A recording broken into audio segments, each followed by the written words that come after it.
Well, hello. White. Geistig Capinesis, Tansei, Tanishiki Awao. Hola, bonjour, bonjour. Those are the ones that I have. Hello, good afternoon in ASL. Please feel free, if I haven't said hello to you in a way that feels respectful or connects with you, feel free to say hi into the chat for us. Annie, hi. That's so nice. Thank you so much for being here. We've got a wonderful, incredible panel of amazing people to share with you today. So I'm going to just dive in and get started. Here we go. Today is the 18th of February, and you are joining for our Outdoor Learning Winter Virtual Workshops. And today we're talking about Indigenous resources for the early and elementary years. I'd like to start things off by saying, firstly, thank you so much for people joining in the chat. If you would benefit from having closed captions as part of this, there's a more button on the bottom of your screen with 3 dots, and you can click closed captions or transcript. Some people have found the react button, so you can share with us. We are in webinar mode because we have hundreds of people join, thousands of people sign up, hundreds of people join live, and we can't quite have you all in the space with our faces on, and it will work. You can use the chat to connect. You found that, and there's also a Q&A, so our amazing guests will hopefully have a little bit of time at the end of the session today, so please pop some questions if they come up in there, and Rachel, my wonderful co-host in the background, is collecting them and we'll pose them later. Okay, I'd like to say hi and acknowledge that I'm joining you from the traditional current and future territories of the Sinixt people, the people of the bull trout. In Insulchin, their language where I live is called Skihikan, and it means where the ridge lines meet the water, and you can't just see it just off camera here is Sinhuinhuitkwa. Sinhuinhuitkwa is the Insulchin word for this, it means swift river. The colonial folks will know it as the Columbia River, and I'm grateful to spend time with her every single day. With my dog Otis, who is exploring the wintry location that we have at the moment. I'm very grateful in this particular moment, in this season, for the rest that I've been trying to sit within the stories of the environment. But we have had a weirdly mild winter, and the birds, the eagles, the owls, there has been just an enormous number of bird relatives out and about, and I'm just really grateful for getting to spend time with them as well. This river, and where it intersects with 2 other important rivers, the Illecillewaet, which means broad dirty, and the Jordan, which doesn't have an Indigenous name that's known in this place at the moment, is incredibly important and called home, and has stories from the Secwepemc, the Syilx, and the Tinaha First Nations as well. And I have mentors, and I'm deeply grateful for that knowledge too.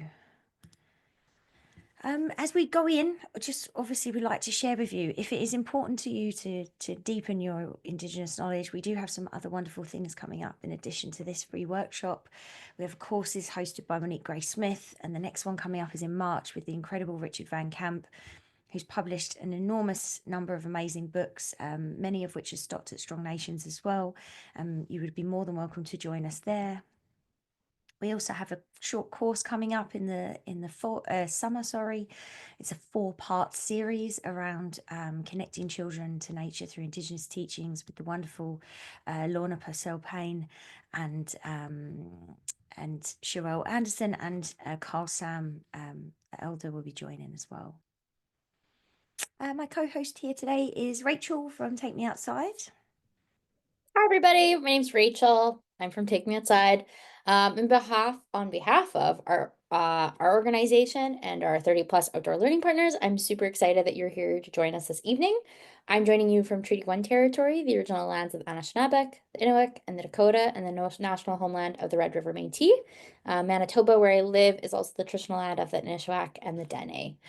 We're really excited about our annual upcoming event, our Winter Challenge. It's coming up starting next week. It's free and easy to register. We really, really hope to see as many folks participating in this challenge really, it's a beautiful celebration of all that winter learning can have to offer. We've got prizes. We have an outdoor winter art contest. There's resources. We've also got two really great educator virtual campfire sessions that are happening on February 24th and February 25th.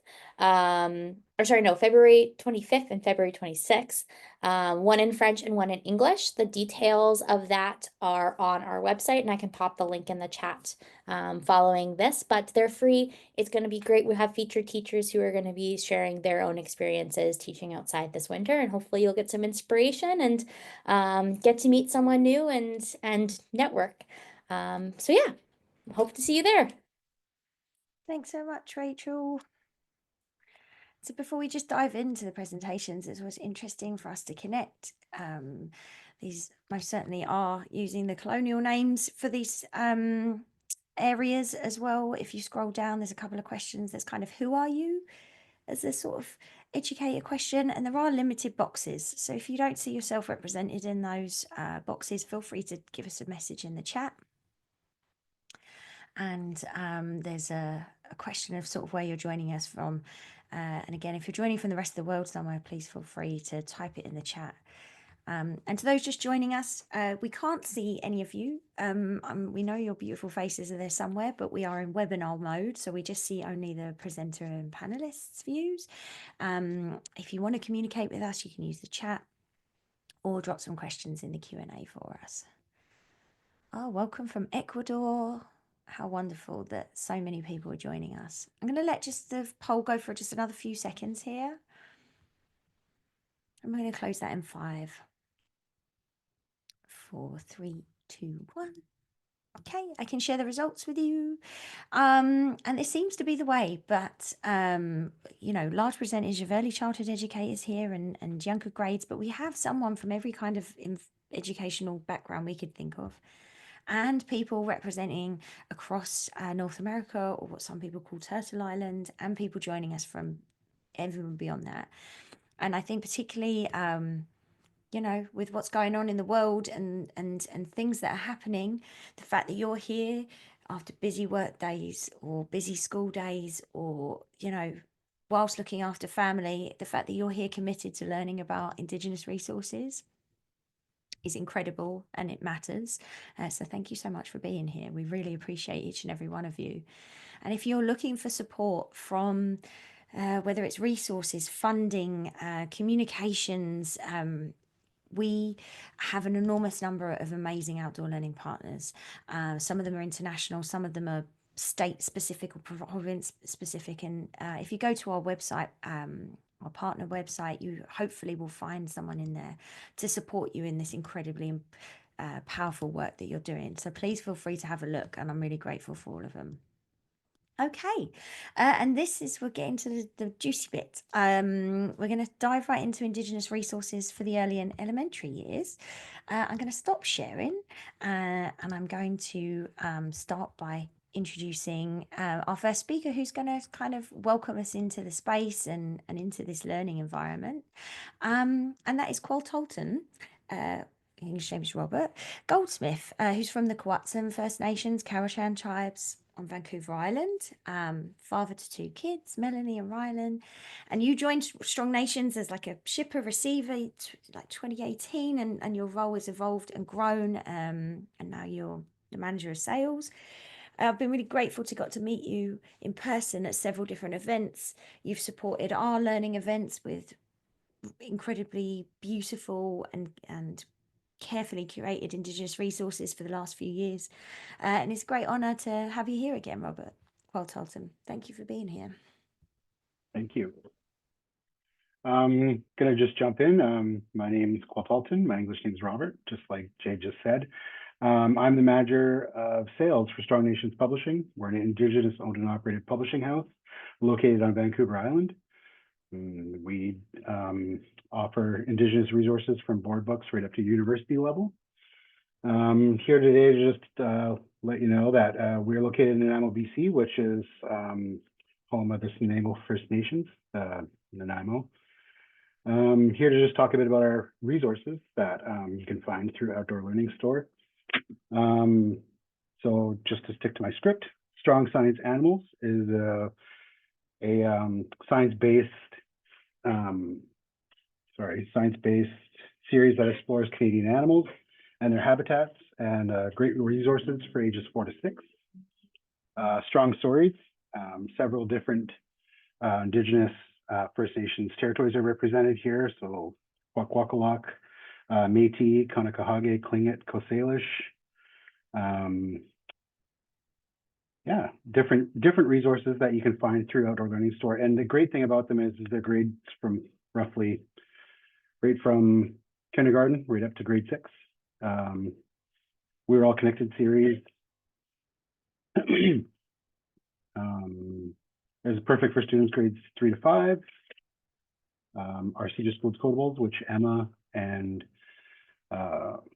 Natalie are going to speak to. Yeah, I'm sorry, I'm kind of jumbled thinking today. Yeah, if you have any questions, feel free to reach out to Strong Nations Publishing or Jade. Jade can provide my email. If anybody has any questions that they would like to talk more about or have any questions about our resources or our website.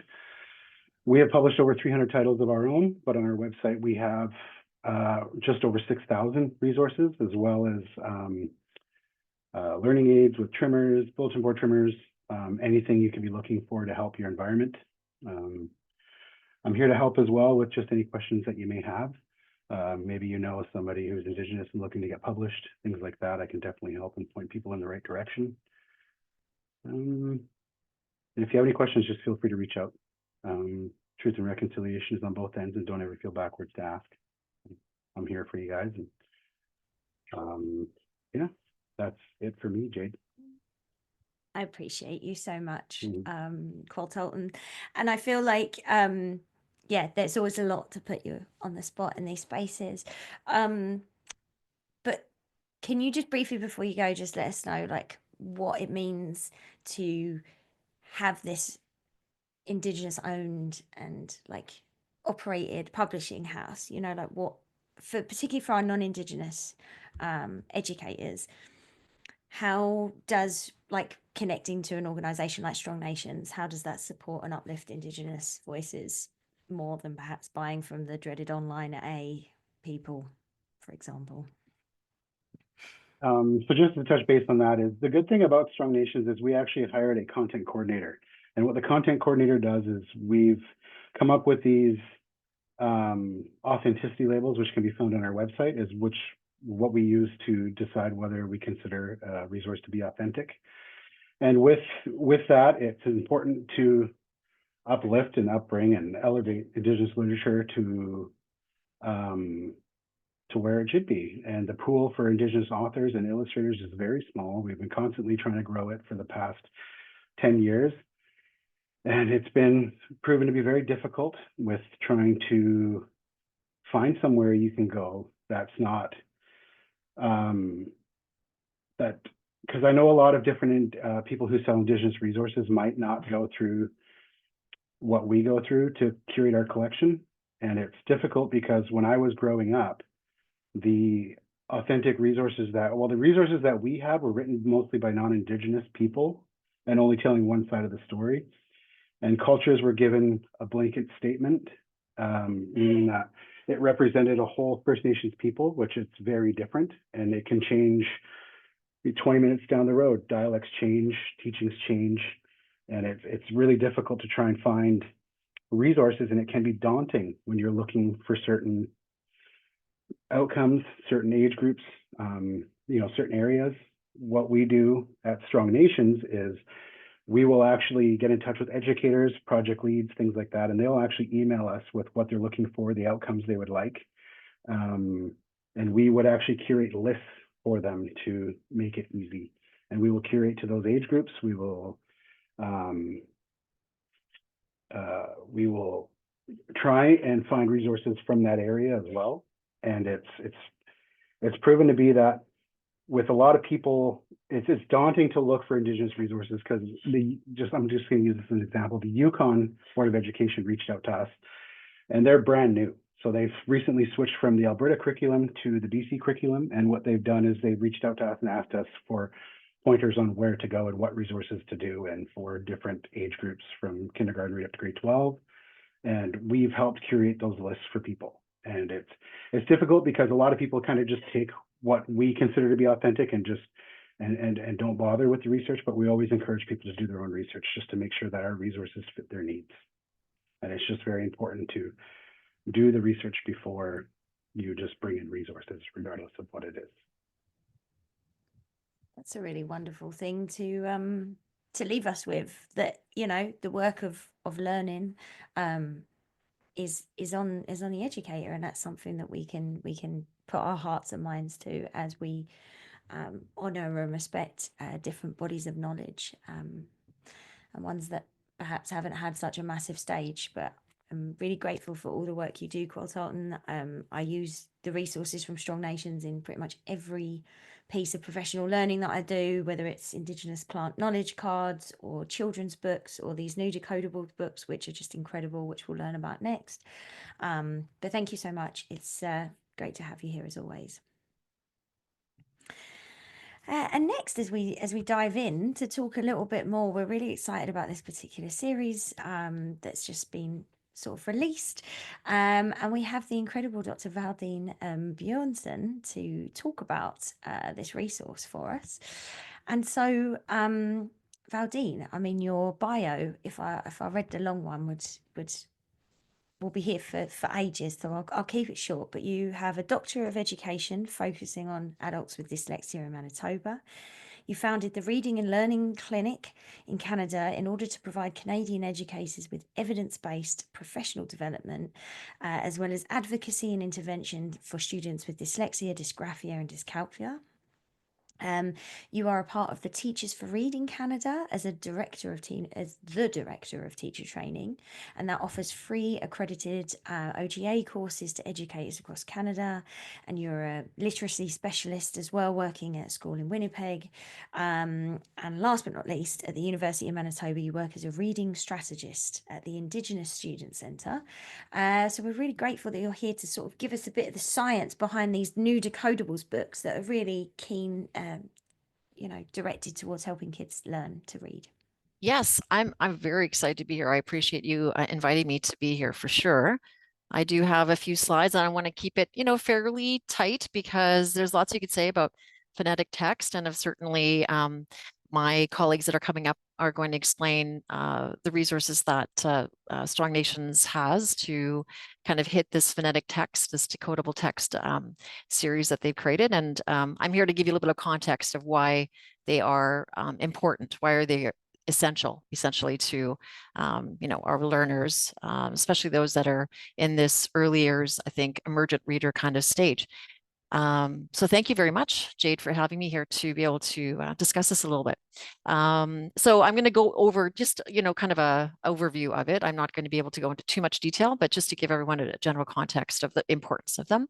So in general, this 4-part processing model can be used to explain the necessity for phonetic text. And so if you can see here, we have this first, and then we have the second and the third kind of layers of when we're actually reading text. And so what we want to do when students are reading text, especially those that are learning the code system or the alphabetic principle part of decoding, we want them to be looking at letters and sounds. We want them to be very efficient with being able to recognize the letters and be able to translate that into sounds, and then obviously into words. So we want that to be the first layer, the first cue that they're looking at. So letters and sounds are the most important thing. It's how we get to reading efficiency. And then of course we use meaning. So meaning is going to be part of that, right? We're going to be using context, bow or bow, for example, or wind and wind, for example. But certainly the letters and sounds are the most efficient entry point into getting, words off of a page.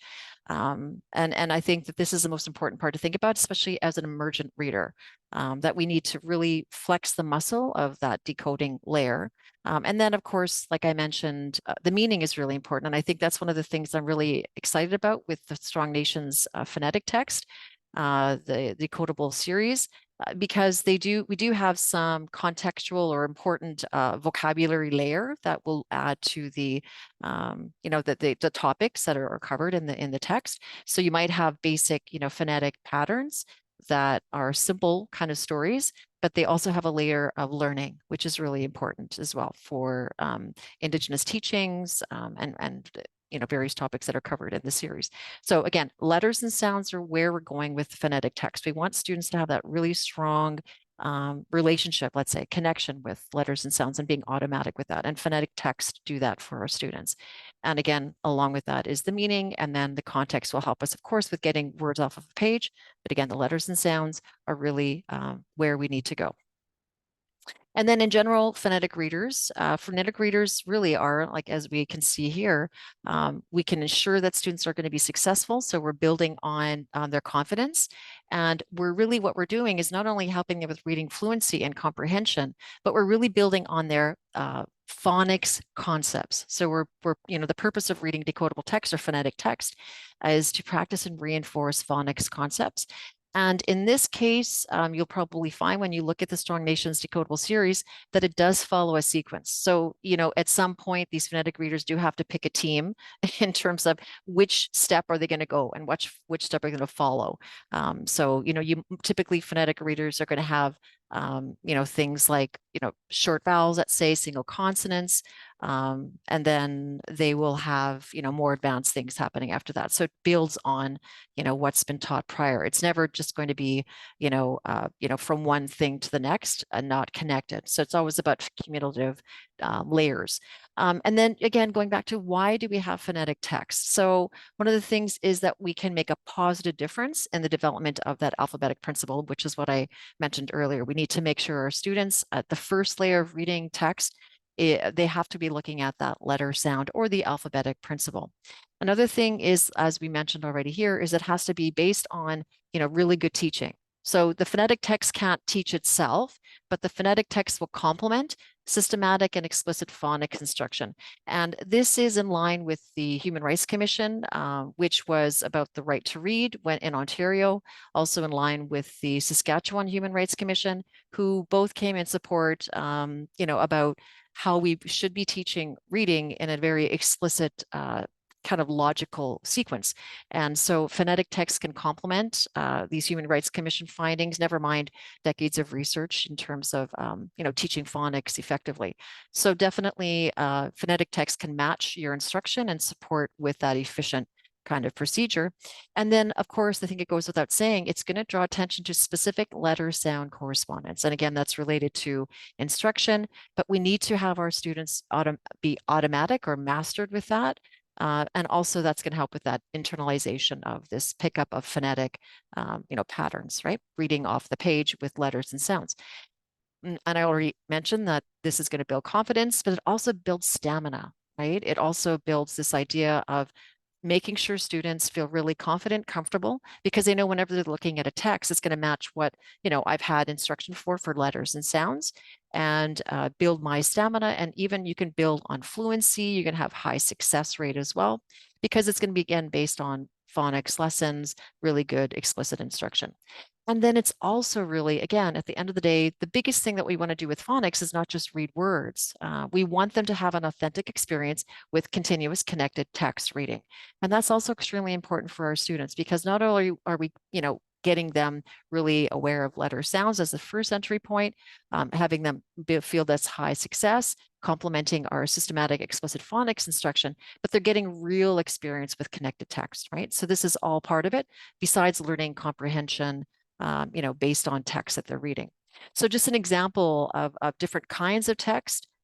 This is a phonetic text. I just pulled this from Strong Nations here, one of the, two different examples of it, which I know we're going to share right away, but so I don't want to share too much of this, but you can see here that this is phonetically regular, right? So we have, different, I don't want to get too many details here, but all of this is phonetically regular. For example, short vowels, right? So I can, say all of these sounds and they're phonetically going to be, letter to sound basically aligned.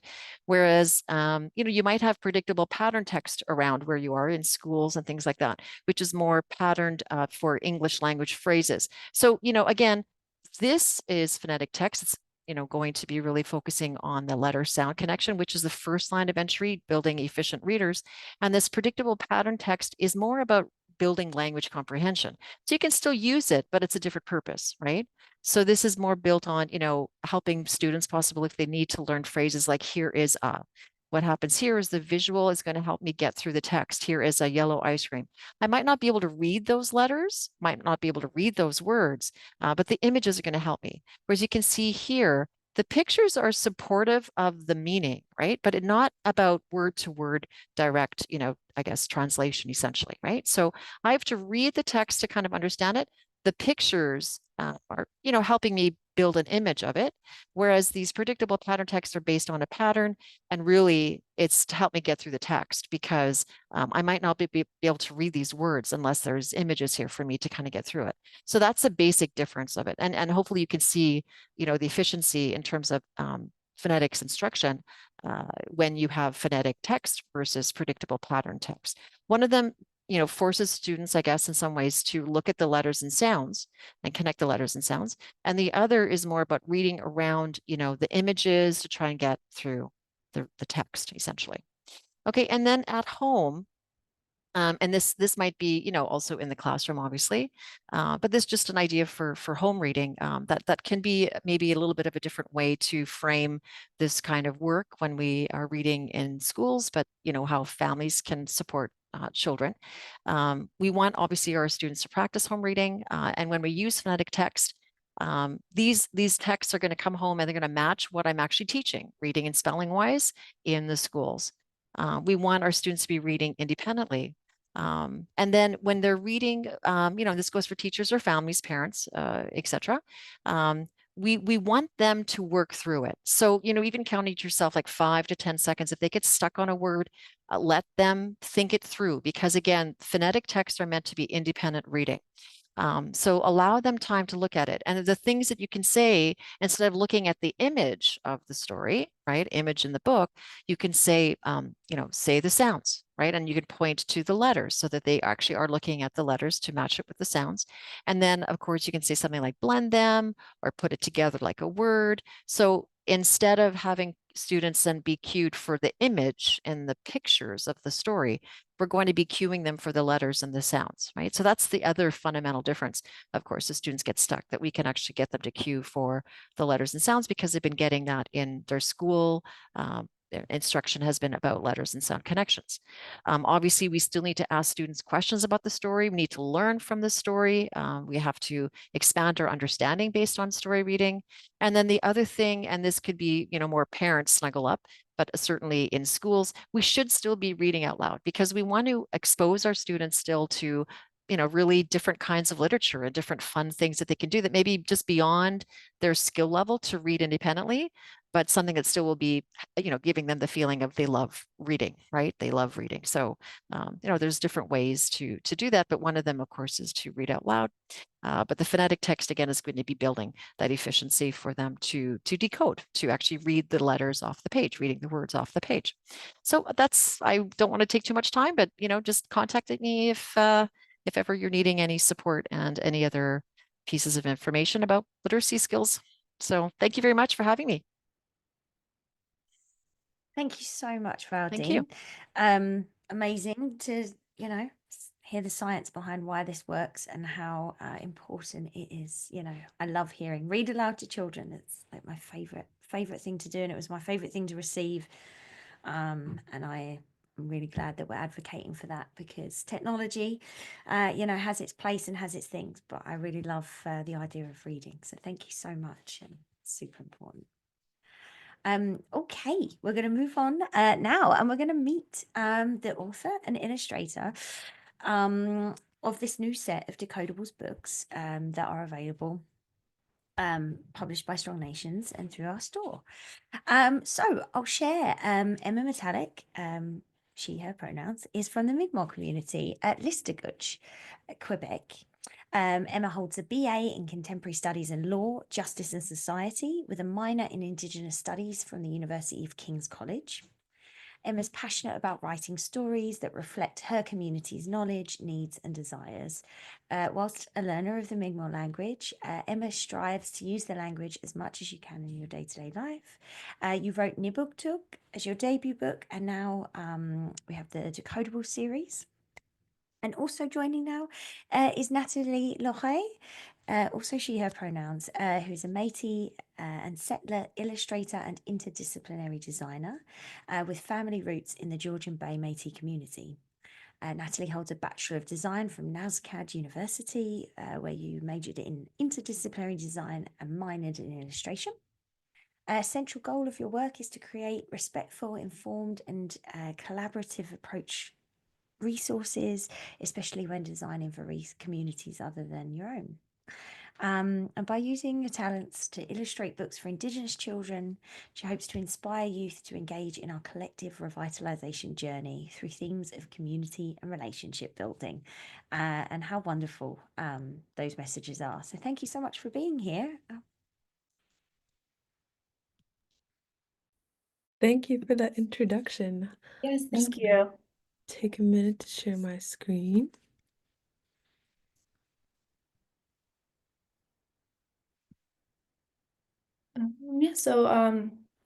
My name is Emma Metallic, and I'm Mi'kmaq from the Listuguj Mi'kmaq First Nation. For those of you that don't know, Listuguj is located in Quebec, but it's like right along the border of northern New Brunswick. The name of our traditional territory is called Mi'kma'ki, and it has 7 districts. I live in the 7th district named Gispegawagi, which means the last land.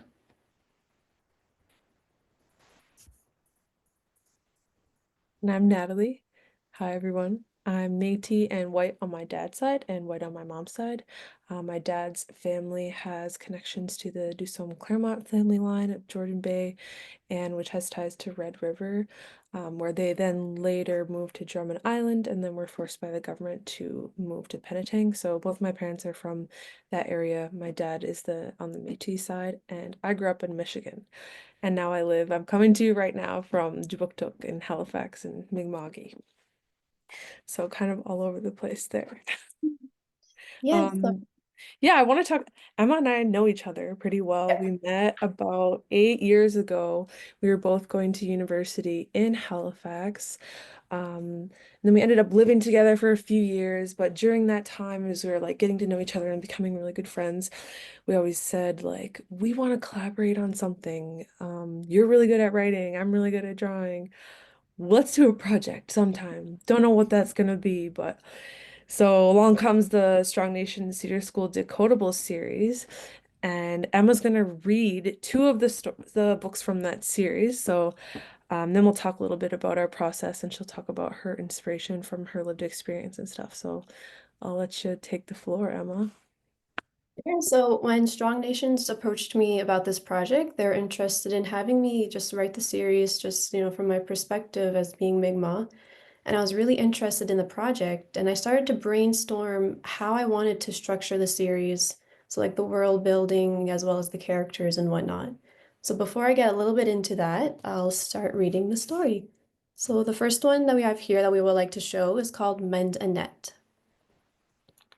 So in this story, the class learns how to fish for salmon with a net, but first, Jen must mend the net.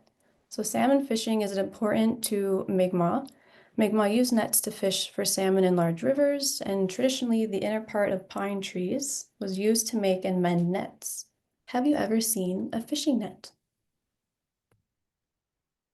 So here at the beginning of all the books that we have Meet the Class of Cedar School. So this is a very cute illustration of Miss Sam, who's the teacher, and then we also have Jen, who's the elder in the school as well. And then the series follows just the stories about the lives of Liv, Gus, Tom, and Belle. And then if you see on the left-hand side, it provides the decodable knowledge that you will be tackling and encountering in this book, and then as well as the sight words as well. So Jen has a net, and it's really cool because within each of these books, we also have talking together points. So it's such a great way to really connect the reader with the story. So for example, with this talking together point, we have, what will Jen use the net for? And feel free to get interactive and put it in the chat.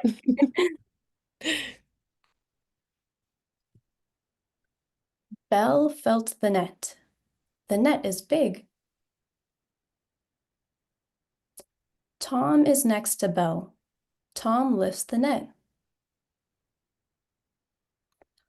Jen sees a cut in the net. Can Jen mend it? Belle helps Jen mend the net. How are Jen and Belle mending the net?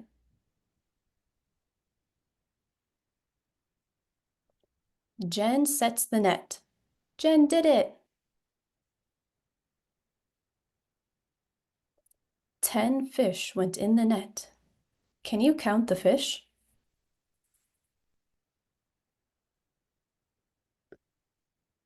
Yeah, so when I thought about what it meant to include or write about Mi'kmaq worldviews for this series, I drew from my own experiences growing up. So for this story, Mend a Net, so this was actually based on my own family's story of salmon fishing.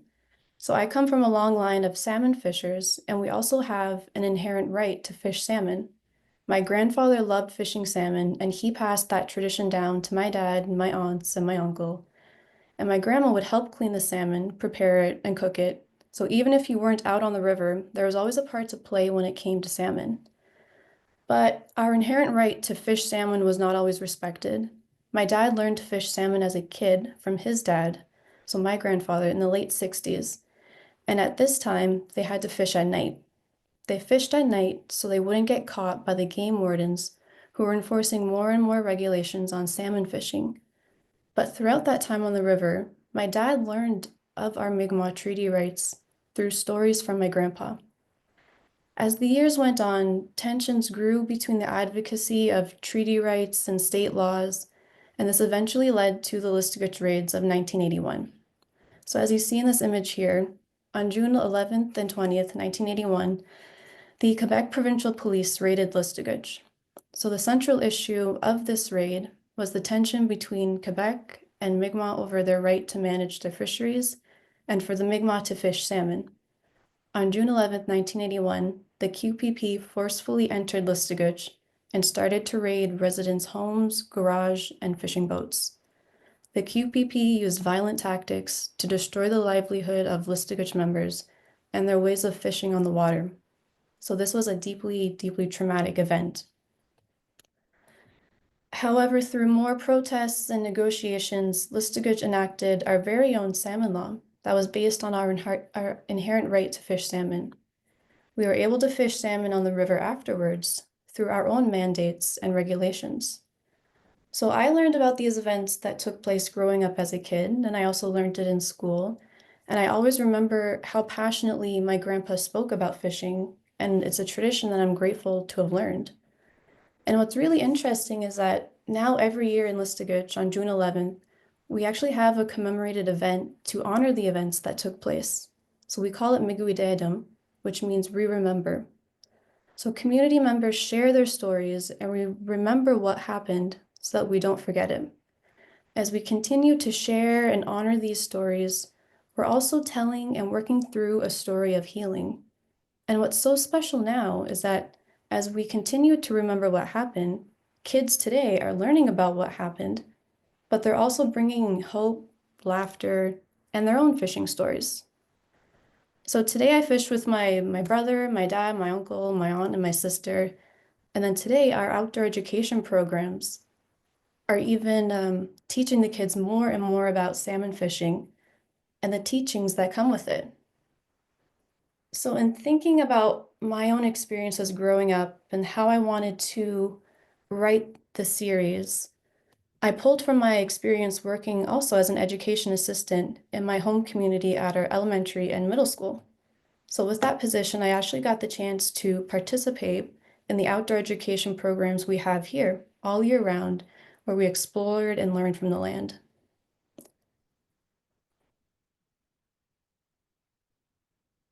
Oh, that kind of gets me into what the process of creating these were like. So as I mentioned before, Emma and I have been friends for a while now, and so this made our process working together on this project a little bit different than experiences I've had for a few other books that I've done. So like we could visit each other and sit there together and have a back and forth, and she's working and I'm working at the same time. There were also times that I would send her sketches like just as a text, and she'd be like, I want that person to be wearing a different kind of hat, or like I imagine them looking a different kind of way. Um, and then it was like really simple. I'll be like, okay, I'll change it. I'll edit it. Um, and I really feel like my role in these types of projects is to just like help these stories come to life, where we have Emma's really talented with the writing, and then I find I can use my talents to get more into the visual storytelling part of it. Um, and then combining that together makes a really successful project.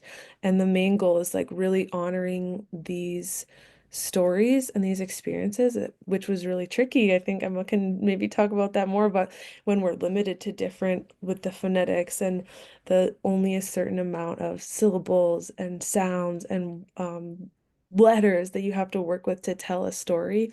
So it was really helpful, I think, that we knew each other and were friends and had like a close personal relationship where we could really make sure that, it's hard to imagine with one small sentence that's, Jen mends a net, that so much goes into just that little bit.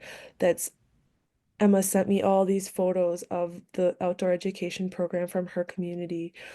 It's a certain type of net, it's a certain size, it's put in the water a certain way. So being able to have that open communication between us, and I'm learning so much too. I'm able to visit her community and see what the background should be of that illustration, have the water and the mountains in the background should be. I'll go to the next one. So this is another example. Um, if you remember the previous page where Jen had 10 fish and you count the fish, can you count the fish was the talking point. This is Emma's Uncle Lawrence, and you can see all these salmon that he's caught laid out there. And so this was the inspiration for that page. Um, I think every single book out of the 20 decodables has like 5+ reference images from like lived experience from Emma's life and community. Some of them I could even relate to, like the maple syrup one, the sap one. I didn't have to Google what the like spile looks like because I remember doing that with my dad. But this type of thing, and then you can see my sketch in the upper right. Um, this was an example where Emma was like, that's not correct. You put buoys on the top and the bottom of the net, and that doesn't make sense because the net's just going to float on the water. I was like, oh, duh, that makes sense now that I think about it. But I've never, like, I hadn't been there to, like, I haven't gone fishing out with Emma, and the fishing that my uncles do is not in the river with the net like this. So that was kind of funny. I like to share that story. I was like, mm, you're right. And then this photo, this is Emma's dad, Fred, fishing, setting out the net. So on the page where Jen is out in the canoe and she's setting the net out, you can kind of see through the sketch the similar like body posture that I've used this reference image from, and just combining that together into the sketch and adding these other characters. This previous page was actually that final before that text got added into the speech bubble. So you can see how a little bit of how it all comes together from the reference photo to the sketch. Yeah, that's Yeah. kind of what I have to say about that. And then I think we'll get into the second book reading. Yeah, so this here is honestly, so yeah, this story is the Star World, and it's probably one of my favorite stories because it's just so interesting and I love it so much, and I love the drawings, and I can't wait for you guys to see it. So we'll get right into it. All right, taking a drink of water. Yeah, so in this story, Jen shares a Mi'kmaq creation story. It explains how Mi'kmaq grew from the earth. Mi'kmaq passed down knowledge and teachings through storytelling. Some stories are written with pictures instead of words. These pictures are called hieroglyphs. Can you find the hieroglyph that means lightning in the book? So again, as you can see here, we have meet the class of Cedar School. We have Miss Sam, Jen, Liv, Gus, Tom, and Belle. And then here we also have our sight words. And then as you can see, creation story is not quite an easy decodable word. So what's so great about working with this series is that we were able to include special words. So for example, here, we were able to include the special word creation story. And then we also have a definition as well. So a story that explains how the world first came to be. This book tells a Mi'kmaq creation story. I will tell a creation story, Jen said. We were born from 3 bolts. Can you find the lightning bolts? At the start, we began to form from the land. The second bolt let us see far and explore the land. With the final bolt, we thank the sun. It gave us life. That is why we thank the sun in the morning. Tell us more, Gus said. When it is dark, stars fill the sky, Jen told the class. We can use the stars to mark the passing of time. Do you know what this pattern of stars is called?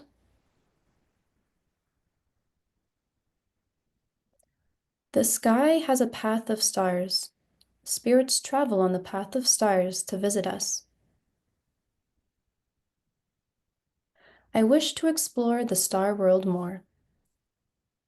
So yeah, this is one of my favorite stories, and it was actually also because it was really partly based off of the fact that Natalie and I were able to visit Kejimkujik, which is a place in Nova Scotia where they actually have Mi'kmaq petroglyphs still embedded on the rocks. So as Mi'kmaq, we learn to live with the seasons and the land and the stars as our guide. And there are many versions of the Mi'kmaq creation story, and this is just one of them that tells of how we sprouted from the land and how we use the stars to tell stories. So as told in our creation stories, we were born from 3 bolts of lightning. So in the first lightning bolt, that is when our head started to grow from the land. And I just love how Natalie did that very first illustration because I think it really just speaks to the idea of like the notion that we came from this land, like how we grew here. And what's so nice about it is that when the head started to grow, it actually faced the sun in the east. And that's also why, as Mi'kmaq, we're known as people from the dawn, people of the dawn. In the second bolt, we were able to like gather our senses and we saw the stars, felt the ground between our toes, and breathed the air in. And with the final and third lightning bolt, that's when we were able to lift ourselves out from the ground, and that's when we began our story. So I had such a fun time writing this again because Natalie and I were able to like visit and make the trip out to Kejimkujik and just see the actual petroglyphs etched on the rocks and just how connected these stories are with the stars. And I also thought it would be really cool to incorporate Mi'kmaq hieroglyphs of lightning in the story as well. So these symbols represent words in the Mi'kmaq language, and they're used as a way to share knowledge. So for one of the illustrations, we were actually able to use an actual petroglyph of the Milky Way. So in Mi'kmaq, this is called Skidegamujuauti, and this is known as the path in which our spirits travel to us. And when I came across this image, I thought it'd be so beautiful to include it in the story, and as well as incorporate petroglyphs of Mi'kmaq people within the stars. So Natalie, if I want to go back to the image, the illustration that you did, yeah. So as you can see here, we actually have the lines right in the middle of that image. That's actually a Mi'kmaq petroglyph of the Milky Way. And from that image that you just saw a while ago of the petroglyphs of Mi'kmaq people, I thought it would be so amazing if we could incorporate that and put it right into the path of the Milky Way, like into the stars. And I just thought it would be such like a beautiful image to do, and I'm so happy with how Natalie was able to capture that.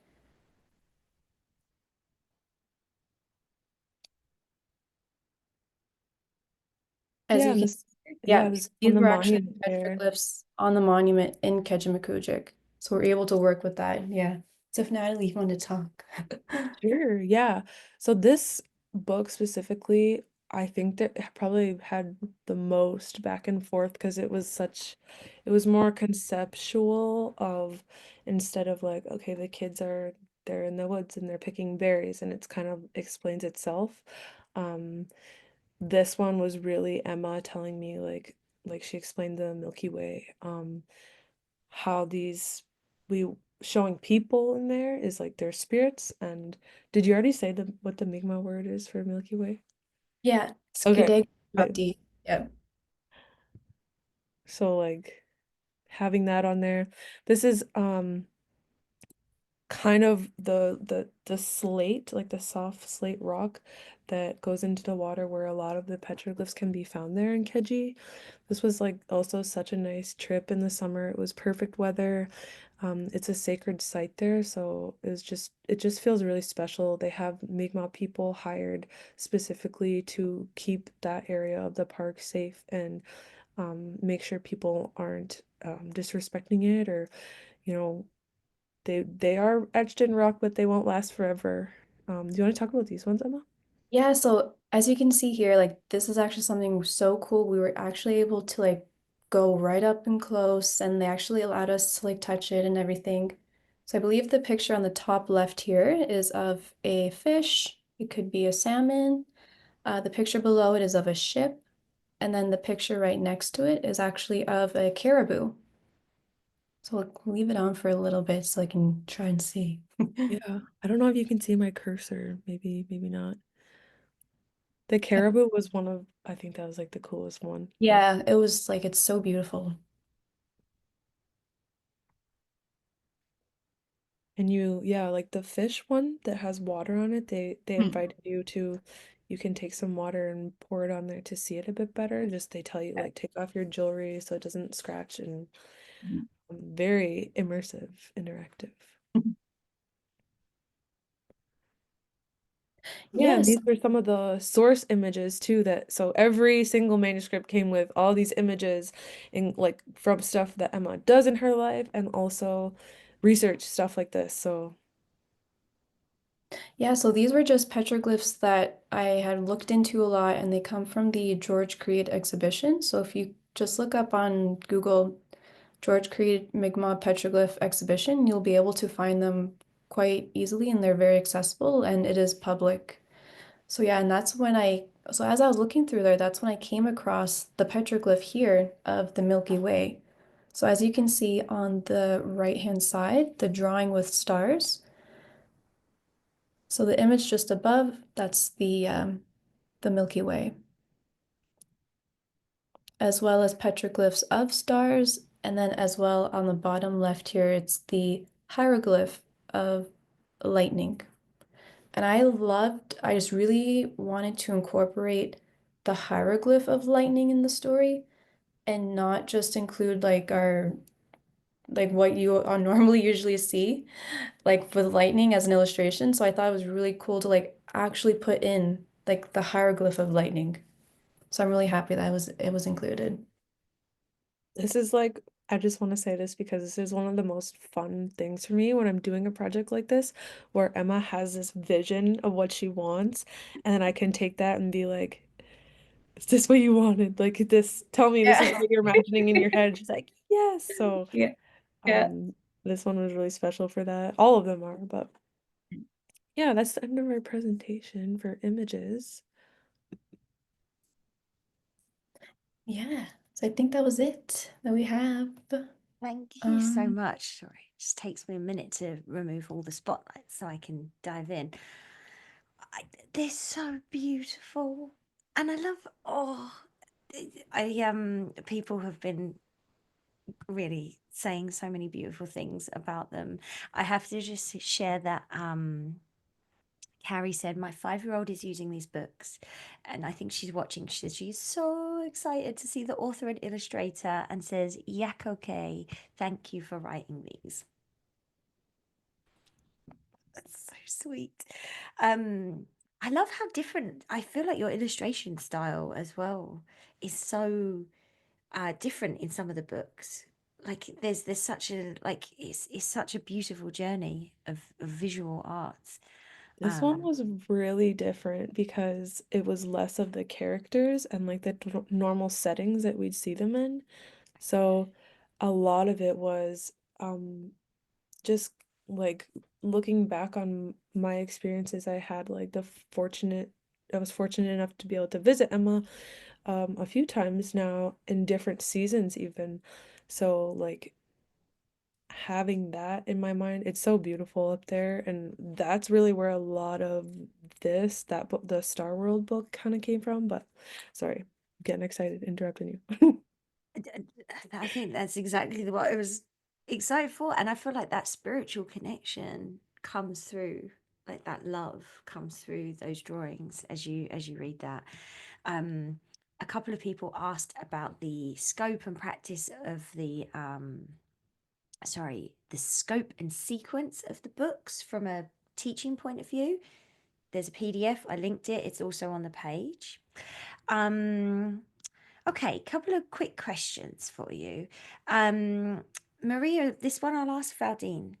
Maria's asking, is there a site or a place where there could be follow-up activities related to these decodables, or maybe for any of you, or how people can move from just reading the books to really like maybe having some follow-ons? Do you have any advice for educators? For follow-up activities for the content or follow-up activities for the phonics lessons?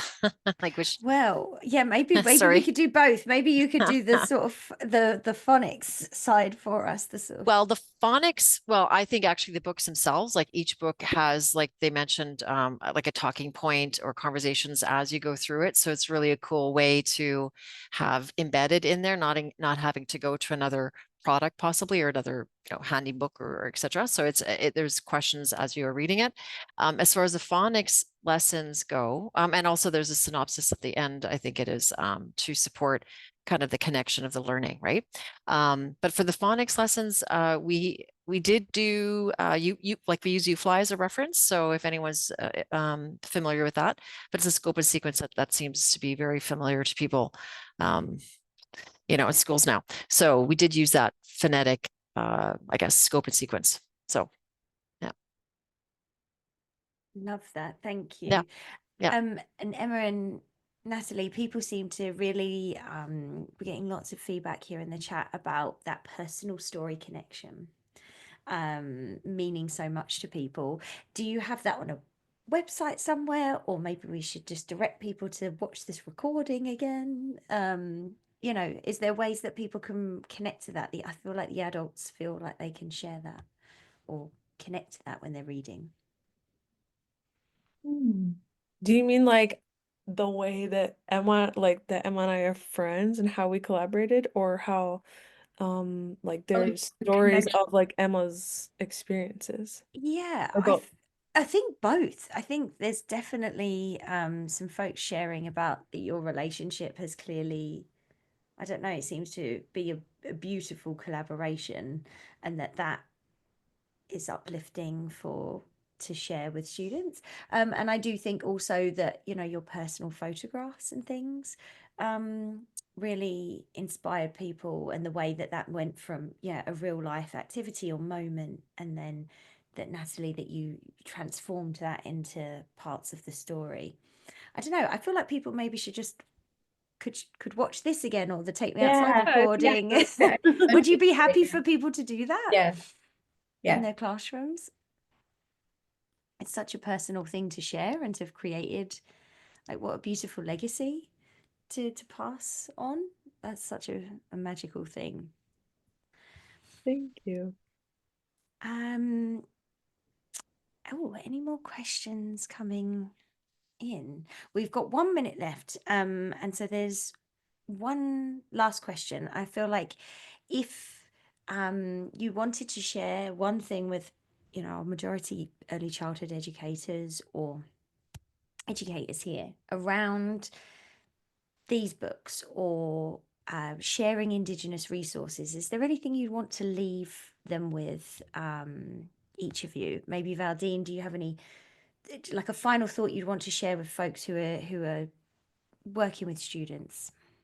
Well, I think they're just such an excellent resource, not only for a lot of the things that, again, for me, I work with the dyslexia advocacy, arena in the field of dyslexia advocacy, and also teacher education for literacy instruction.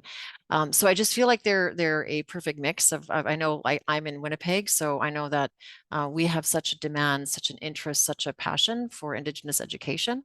And I feel like it really mixes both the worlds of, building understanding in all kinds of classrooms, as well as this, like I mentioned earlier, this essential kind of importance of phonics and phonetic readable books. So I think it's just a great mix of that. So I hope that people can use them for that purpose of emergent readers, getting kids at a young age to start really enjoying reading, and creating efficient readers, but also creating broad awareness of Indigenous teachings and perspectives and learning. So yeah. Thank you so much. Thanks Thank so you. much for everything you shared this evening. Emma, do you have anything you want to share about your resources and how people can take that into the world with them? Yeah, I think like I'm just so happy with how everything turned out with this project. It was a really great learning experience for me, not knowing too much about decodables as well as how to write it. So it was really, really great to be able to work with Strong Nations as well as you, Dr. Valdine, and how to like really just make everything come together and then still be able to tell these stories in like an authentic way and that's genuine. And that's why I was so happy that Natalie was on board so that we would be able to work really closely together, especially when it came to the illustrations. And I think what's really great about it is like in our outdoor education programs, like students are building connections and creating memories with the land. And so one of the things that I always remember is one of the instructors that we have is that he always says, in this way, the students are introducing themselves to the land, but it's also the land that's getting to know them. So I think it's really important to keep those both, you know, relationships in mind, and it's not just about us going out on the land. It's like, no, we're actually, we're getting into that worldview, we're getting into that. So I think how he explains it and how he brings the kids out, he lets them get to know like all the trails, but then it's also like, the ground is recognizing them, the animals, and everything. So I really think I really like working with that, and I'm so happy with how this all just came to be and how it turned out. So yeah. Thank you so much for sharing. It's such a lovely reflection. And Natalie, anything you want to finish up with? I just want to say thank you, and I'm overwhelmed in the best way. I think Emma and I both, just how many people are interested in these and are seeing them really. It's hard to kind of get out of your head sometimes. You're like working away in your bedroom alone, and then all of a sudden it's like all these people see this thing that we made. So I just want to say thank you to everyone. That's so wonderful. And what a beautiful, I was just, I liked the books already, but I hadn't heard all these stories and just falling in love with that reciprocity and the circle of sharing of all your different pieces coming together to create this beautiful series. So thank you so much for all the effort you've put in and, supporting literacy and relationship and reciprocity for children learning about this. So I will say thank you so much to all three of you. Feel free to go forth. I know you've had big days and we're really grateful for your time here. If folks just want to stick around for 2 minutes, we're just going to pull 4 random winners of gift cards. So 2 to the Outdoor Learning Store where you could buy, put that towards buying a set of these or some of our other fantastic Strong Nations or Indigenous resources, and 2 gift cards to the Take Me Outside non-profit store who have beautiful t-shirts and toques and things. So thank you so much, Emma, Natalie, Dr. Valdine. Absolute pleasure. Thank you so much for being here. And our prize winners for tonight. Rachel's in the back getting ready, searching. Winner 1 is Vanessa Simpson. Vanessa Simpson. You're our first winner of a $25 gift card. Our next winner is Adriana. Adriana, we just have your first name. Adriana, we should have your email in our registration list, but Adriana, you're our second winner. Our third winner is Lindsay Labrash. Lindsay Labrash, you've won a gift card to the Take Me Outside store. And our last winner is Zachary Mitchell. Zachary Mitchell, you're our fourth and final winner. Thank you so much, everyone, for being with us here today. We'll see you for our next workshop next week. And hopefully you can sign up at outdoorlearning.com/events. And thank you so much for being here. Good night.